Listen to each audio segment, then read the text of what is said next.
Durante uma conferência de prensa em Hard Rock Café, o organizador anunciou um evento de Halloween que vai ter lugar arriba de viernes, dia 31 de outubro. Trata aqui de Halloween, onde o old school vai topar com a new school. Presente na conferência de prensa estava diferente de DJs que vai estar tocando. Trata de DJs que começam a tocar em anos 80, 90 e também DJs que estão tocando atualmente. Per noite aqui vai ter como entretenimento de DJ Nuts Beats, MC Oz, DJ Beats, DJ Vibes, DJ Scorpio, DJ René Wild e DJ Edson.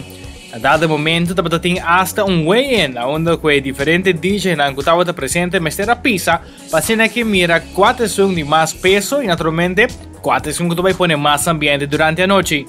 Interessante tá, que para mim viaja em evento aqui e duas bandas local, Tsunami e Infusion lo vai topa outro. Essa aqui para mim viaja que duas bandas topa outro cara a cara tem fiesta. Para ser evento, a anunciar banda de surpresa que a banda Boleria que também lo está tocando. Arriba noite aqui lo está celebrando também cumpleaños de DJ conhecido, Rubén Scorpio Garcia.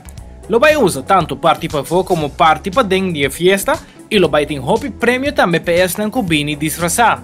Representante de Bacardi também estava presente na onde anunciar que lo vai ter diferentes promo girls na Piscina Angels que lo vai estar partindo diferentes shots. Lo vai ter diferentes bebidas especial também que Bacardi vai apresentar. Carche está obtenível caba para solamente 25 florin para a entrada general e também tem VIP available.